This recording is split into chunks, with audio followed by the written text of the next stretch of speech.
La grande place de Bruxelles vide, les touristes ont délaissé le cœur de la capitale belge au lendemain des attentats terroristes.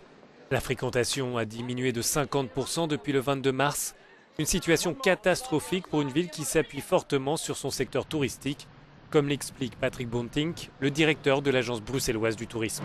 On sait plus ou moins avec le recul que l'impact est valable de 6 semaines à 3 mois après les événements, on l'a vu à Paris.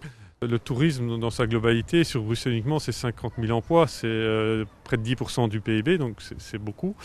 À l'heure actuelle, il y a des mesures pour le chômage économique, mais il n'y a pas d'autres mesures particulières qui ont été prises. Les fédérations sont en négociation avec les différents gouvernements pour justement permettre de voir comment passer ce cap, parce que le cap va être difficile. Le secteur hôtelier estime que 12 000 emplois sont directement menacés. Les chambres sont vides ou à peine fréquentées. Mais Mark van Mulders, vice-président du secteur hôtellerie-restauration de Bruxelles, se veut résolument optimiste. Plusieurs de nos membres, ils ont été proactifs et donc ils ont pris contact avec les clients qui annulaient et dit voilà, mais Bruxelles, elle est tout à fait toute sécure, pourquoi vous venez pas? Il est évident, les hôtels qui sont autour de l'aéroport, que ceux-là, ils sont vides. Mais ceux qui sont au centre-ville et qui ont été proactifs, ils sont aujourd'hui à des 60-70% de nouveau. Donc les gens reviennent.